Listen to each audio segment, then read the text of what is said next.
Let's take a look at LyleJeffsIII. Again, top 8 initially at NAIC. He moved forward from that. Pittsburgh top 2 to then go to Charlotte and become a regional champion for the first time. He's now locked his place in the top 2, potential to be the grand champion here as well. Let's take a look at his team. The Registeel, the Poliwrath with Icy Wind and Scald, the Shadow Gligar, Shadow Sableye, Lickitung, and Cresselia. Keep in mind this is the future sight Cresselia. Might make that matchup versus Talonflame a little bit easier. It's also a distinction against his Charlotte team that included Vigoroth and Whiscash, changing things up as LyleJeffs. But here comes XRubixMaster, Portland regional finalist, the runner-up to xXRubixMasterXx, which earned him his bid to the World Championships, where he faced xXRubixMasterXx in the grand finals. If you're just joining us, his team is Cresselia with Grassknot, Future Sight, Shadow Claw, Shadow Alolan Sandslash. He's got his Charjabug, his Shadow Poliwrath, as well as his double flying type Pokemon that he leans on consistently, the double flying Charge Attack, Talonflame, and the Altaria. Well, I want to look at these two individual Cresselias. For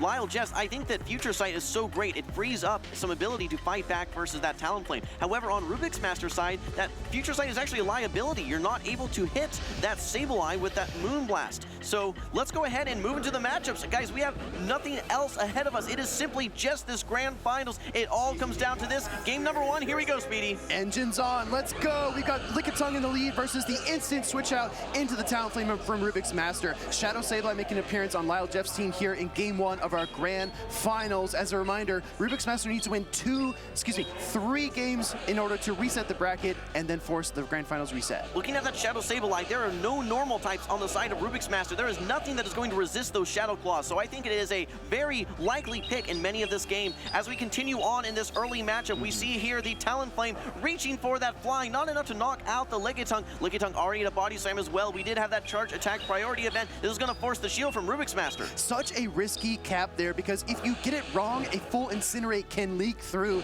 in that matchup. Now the instant swap into the Shadow Sableye, looking for the shot call down, but this Talonflame from XRubixMaster has just been so powerful. It's got a ton of energy stored, gonna fire off a second fly against the Shadow Sableye and peel away Protect Shield. Yeah, and actually I think you get to this next fly as well. I expect this to take the second Protect Shield. Now for LyleJeff, what do you lose? Okay, you lose both Protect Shields. What do you gain though? A lot of energy on your Shadow Sableye. This energy has really destinations all over the place. The only thing that is resisting all these charge attacks is the Poliwrath, which is not on the field. You have access to this Power Gem here versus the Charjabug. Will we see a shield? Yes! Power Gem again, dealing super effective damage to Bug-type Pokemon. We don't get this hardly ever, especially not in a grand finals, and that move does not connect. However, Charjabug will get the knockout here with the X-Scissor. No Protect Shields for either trainer, but I like what XRubixMaster did, sending in his Charjabug into this Shadow Sableye matchup. Now he's got Gligar coming out. This is one of LyleJeff's staple Pokemon. Well, what's important is that Shadow Sableye was able to get that final Protect Shield on the side of XRubixMaster. Gligar does not want to see that Shadow Alolan Sandslash in the back, but if you're able to overfarm, overcharge, and get some energy, land that dig, it could make that matchup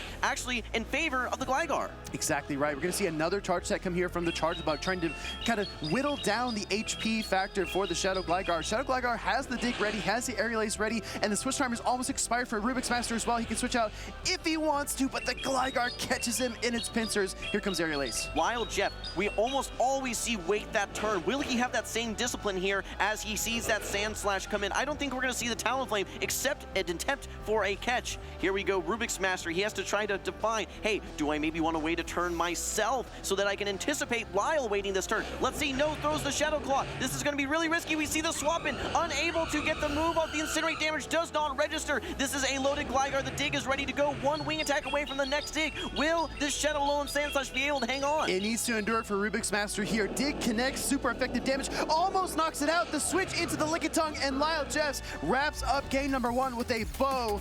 Lickitung gets the lick down, and he goes up 1-0. All right, well, I mentioned it earlier, but that Shadow Sableye, there is nothing on the side of XRubixMaster that is resisting its fast attacks, and those Shadow Claws add up so quickly. The one we could say maybe answer to it is that Shadow Poliwrath, just because it resists, as with its fighting type, the Foul Play as well as those Power Gems. But at the same time, you're doing resisted counters the entire time. So that's, you know, kind of a tough matchup still at that point. But yet again, we are seeing Lyle rely on that Gligar Lickitung core and playing them flawlessly. Exactly right. The question is, what went wrong for RubixMaster, right? What piece of the puzzle didn't quite fit in that game number 1? I mean, it looked a little bit tough here and there. I think that the Gligar was problematic. The Shadow Sableye also proved to peel away that final protection for RubixMaster. But like you said, Jim, it was the reliable Shadow Gligar and Lickitung combination that really sealed it. Yeah, perhaps if we'd seen a no-shield versus that Sableye on that power gem, but even then, that just leaves the Sableye on the field and disastrous for the remainder of your team. So it was a really tough situation for RubixMaster. Lyle did a great job of forcing him into tough decisions and then again, capitalizing on those decisions.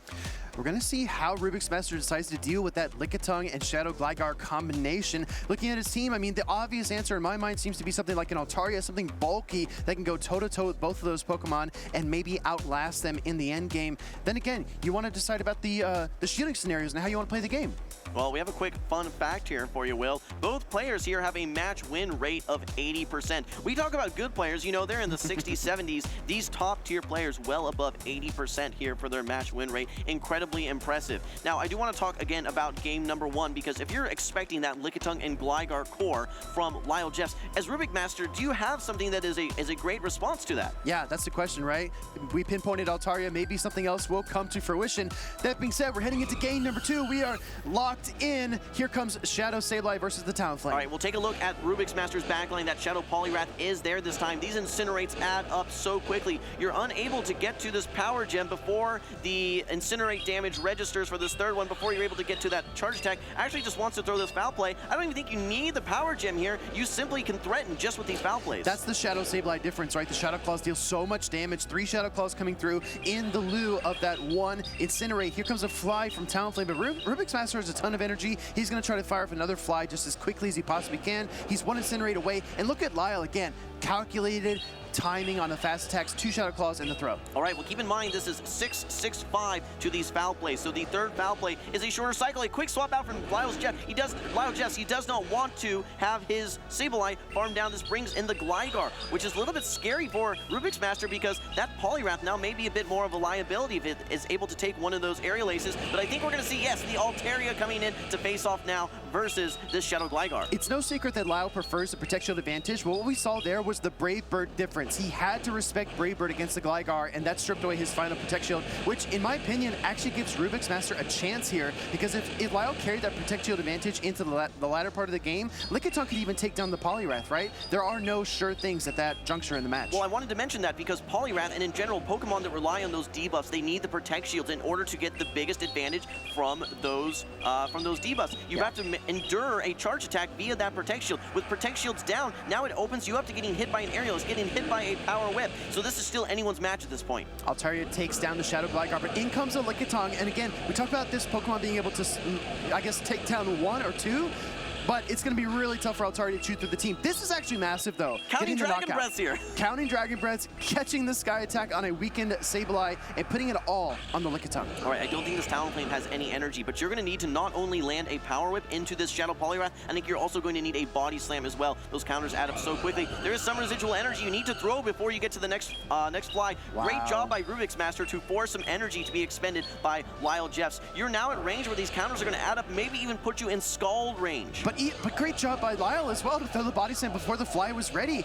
Now we're going to see the Poliwrath come in, look for a charge attack, and the Lickitung is going to reach for the Power Whip. This is Lyle's last chance to win this game, because the Poliwrath has a ton of energy stored. Yeah, here comes the Power Whip. Keep in mind this is super effective, but no same type attack bonus. Leaves it with just a sliver of HP, but after these counters, after these Incinerates, we finally see LyleJeffs dropping a game here. RubixMaster taking game number 1 with this Poliwrath in the Scald. I love the response with this Poliwrath in the back. Like I said, I thought it had good play versus that Sableye and great play versus that Lickitung as well. Seeing that, I got flashbacks to the RubixMaster Chen Yu matchup, where he countered down the Guzzlord with his Poliwrath and then scalded the Skeledirge.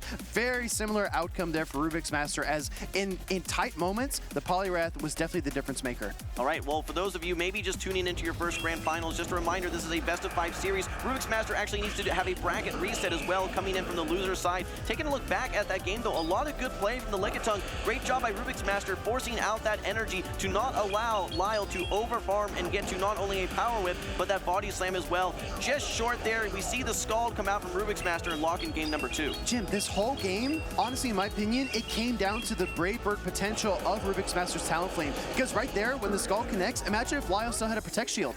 He could shield up the Scald, he could maybe lick down, maybe get to another body slam and have a chance to win that game. But that double flying type moveset from XXRubixMaster, a unique tech that I first saw in EU with Z's Wireless, it's making waves here in Vancouver. Yeah, in so many cases, when you look at those hard-hitting, fast attacks, whether it be Incinerate, whether it be Volt Switch, you almost think to yourself, well, do I really need a same charged attack that shares that typing with my fast attack? Just knowing how much damage that you're singularly doing just from those fast attacks. And in XXRubixMaster's case, he says no. All right, well, we're tied 1-1 right now here in this best-of-5 grand finals. Here we go, game number 3 underway. We're going to see LyleJeff bringing back his Shadow Gligar, but it's met by the Alolan Sandslash. A tough lead for Lyle, but no expression on his face. Gets 2 counters into that Shadow Alolan Sandslash before the Talonflame switches in to answer the Poliwrath. 2 counter lead, though, means that the Poliwrath will outpace to the Scald if he decides to throw it, but he opts for an additional counter to try to outpace to the double Scalds later on in the matchup. I love that call. Couldn't have said it better myself. Not only do you get a couple of counter advantage, you get an additional counter as the fly is thrown. We're going to be seeing some great timing here from LyleJeffs,